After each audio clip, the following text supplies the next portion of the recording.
Are you wasting your life away watching YouTube videos of people making stuff that you'll never make? Sitting there like a bearded goat stuffing your face chip after chip as crumbs cascade down your chin while you wait for a cat to come by and clean it off your chest? Look at you. Yeah, you. You're gonna finish that? Tubby?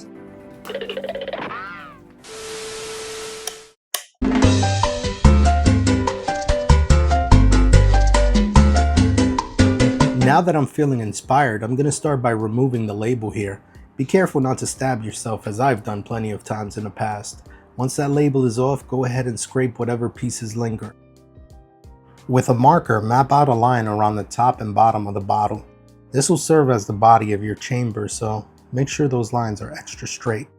After that, it's time to cut, and at this point, I'm an expert cutter of all things plastic. I switch between the miter saw and scissors, and look at that. Perfect cut. Yeah, I'm gonna do the same to the bottom, making sure I follow the line. Don't worry if it's a bit off. After that, I map out where I want to cut, and I'm gonna snip right down the middle. With the plastic now much more flexible, I go back, clean up the edges, and flatten it like a pancake. Next, I'll use some Glue Gun to get all the remaining adhesive off. Now, because continuity matters to me, I'm going to be using this Cheetos container. I'll mark off the bottom, which will be the top of the chamber, and the top of the container I'll make a bit wider for use as the bottom. As you cut with the miter saw, you just have to remember, all those dried crumbs, that's just a little bit of seasoning. Put some dip in it and you got the party started again. Yeah! Now you go on spending the rest of the video thinking, when did he clean out that lid? With the plastic looking clear, it's time to give it a dry fit. The top of the Cheetos container, which is the part with the rim, becomes the bottom of the chamber. The same with the bottle. The top of the bottle becomes the bottom of the chamber. Once you have a nice snug fit, you're going to want to clip it in place using any kind of clip that you may find. But make sure that even with the clip, it fits back into the chamber because you want to keep that shape. Excellent. When you have it in place, just try to dry fit it again to make sure that the top looks good. And once it's looking chamberish, and that looks pretty good, you're going to try to carefully clip it in place so that everything doesn't move at all. Next, I'm going to make sure that the back is centered on both edges. So this overlapping flap that you can see through the plastic, this thing right here, I'm just going to cut it down and make sure that when you look through the chamber, everything is nice and even on the back and you don't see it on the side. So for that, I'm going to mark off where I want to cut. Don't worry about the marker.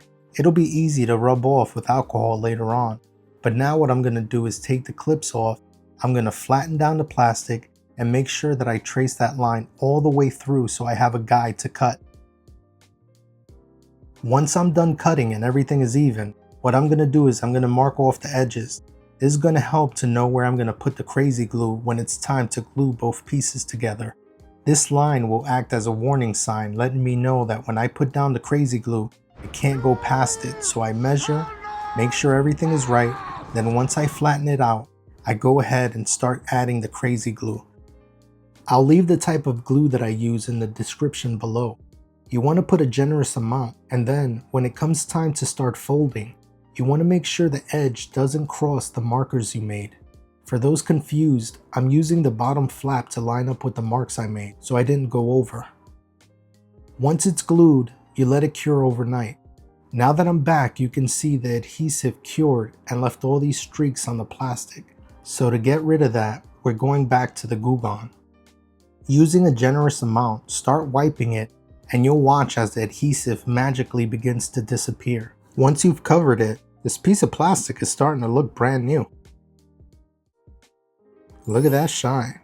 For this next part, I got some foam sheets from my local 99-cent store, RIP.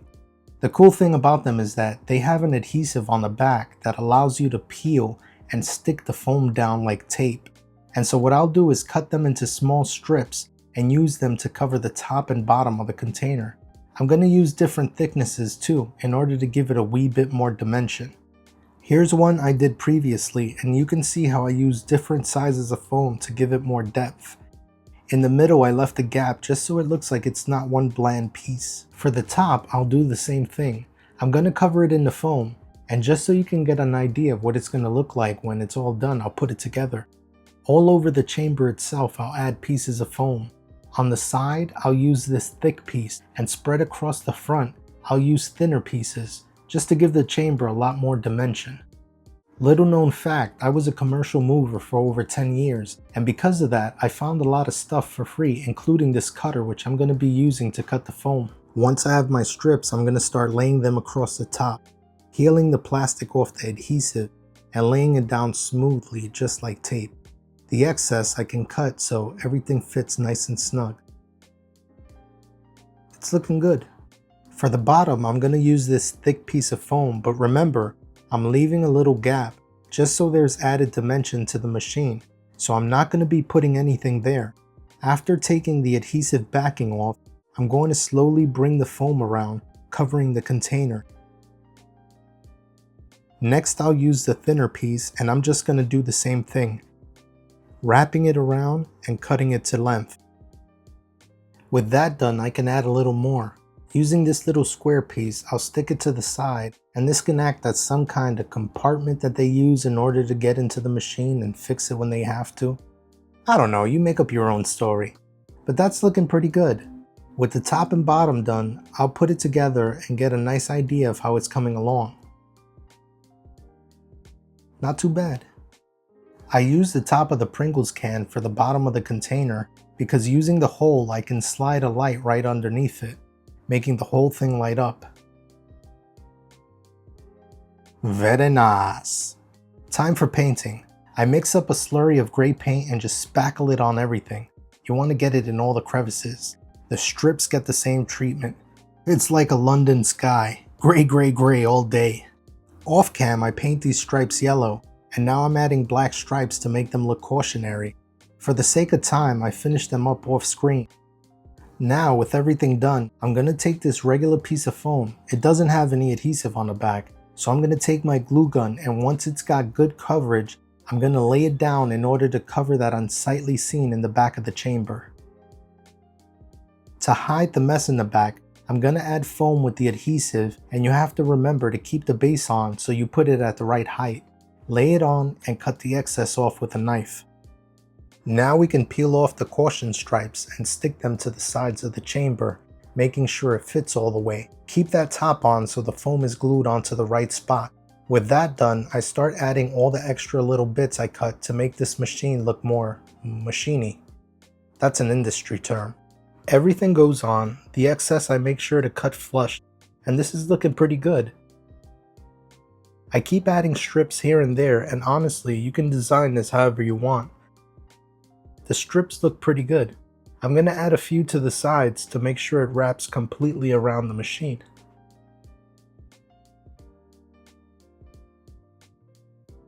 Not too shabby. Now that everything is pretty much complete, I want to give it the effect that this chamber is in use, so I want a bubbling effect on the inside, rising up, looking like someone's being experimented on, and for that I'm going to use these bubble stickers that are for scrapbooking. They're transparent bubbles in different sizes, and I'm just going to pattern them on the inside so that when you look at it, it looks like water is being jet streamed up the chamber. They have an adhesive on the back, and I'm just going to try to screw it, it's on. Now I'll add another bubble to make it look like it's cascading up. I'll use different sizes and put them here and there, creating clusters and lone bubbles. The whole thing is random, so there's no right way to do it. I'll add one up here, and after a few more, this chamber is ready for experimentations. I'll see myself out.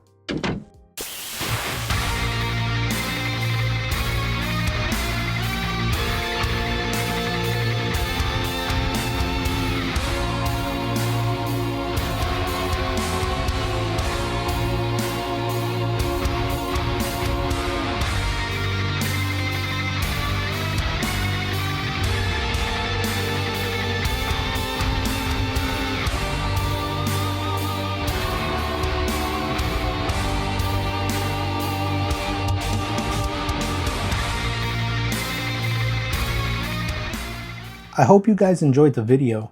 I know it's been quite some time, but I'm trying to get back in the groove of putting out content. If you enjoy what I do, feel free to follow my Instagram and just keep an eye out.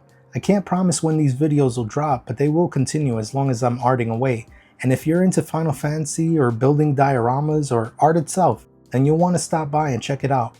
Remember, any day is a good day to start crafting. Take care, my friends, and God bless.